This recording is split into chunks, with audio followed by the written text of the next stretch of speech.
Aniaya bertambah berat. Aniaya makin lama makin keras dan tak tertanggungkan. Banyak orang Muslim telah meninggalkan Mekah. Mereka yang tinggal di Mekah harus menderita lebih lagi dari masa-masa sebelumnya. Walaupun demikian, mereka tidak menyimpang sedikit pun dari jalan yang telah mereka pilih. Hati mereka makin membaja, iman mereka kokoh dan kuat.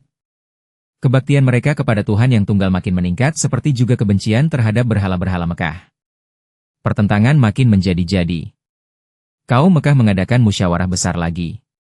Pada rapat itu diputuskan mengadakan pemboikotan menyeluruh terhadap orang-orang Muslim.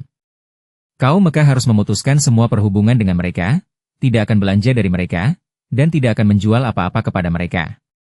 Rasulullah Shallallahu Alaihi Wasallam, keluarga beliau dan sanak saudara beliau, walau bukan Muslim tetapi memihak mereka, terpaksa mencari perlindungan di tempat yang terpencil milik Abu Thalib.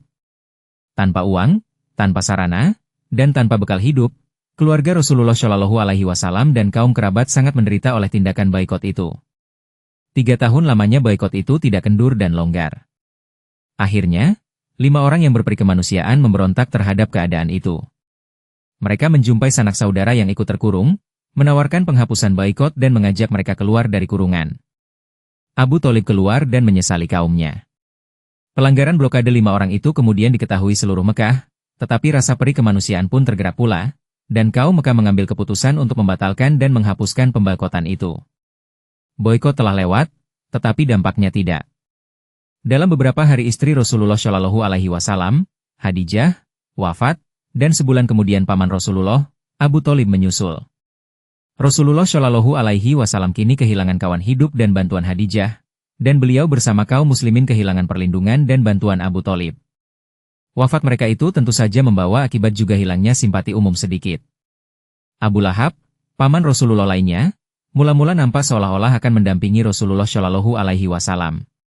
Pukulan batin akibat meninggalnya saudaranya dan keseganan akan amanatnya terakhir masih diingatnya dengan jelas. Tetapi, dalam waktu yang singkat kaum Mekah berhasil membangkitkan rasa permusuhannya. Mereka mempergunakan hasutan yang sama. Muhammad mengajarkan bahwa mengingkari keesaan Tuhan itu dosa yang akan mendapat siksaan di akhirat. Ajarannya sama sekali bertentangan dengan apa-apa yang mereka dapati dari nenek moyang mereka dan demikian seterusnya. Abu Lahab mengambil keputusan untuk menentang Rasulullah Shallallahu Alaihi Wasallam lebih hebat dari yang sudah. Perhubungan antara orang-orang Muslim dan kaum Mekah semakin tegang. 3 tahun lamanya boikot dan blokade telah memperbesar jurang yang memisahkan mereka. Pertemuan dan tablik tampaknya tidak mungkin. Rasulullah Shallallahu Alaihi Wasallam tidak menghiraukan perlakuan kejam dan aniaya. Hal itu bukan apa-apa selama beliau mendapat kesempatan bertemu dan bercakap dengan orang-orang. Tetapi, sekarang tampaknya kesempatan itu pun tidak ada lagi di Mekah. Bukan perlawanan umum sekarang, Rasulullah Shallallahu Alaihi Wasallam merasa tidak mungkin lagi menampakkan diri di jalan atau tempat umum mana saja.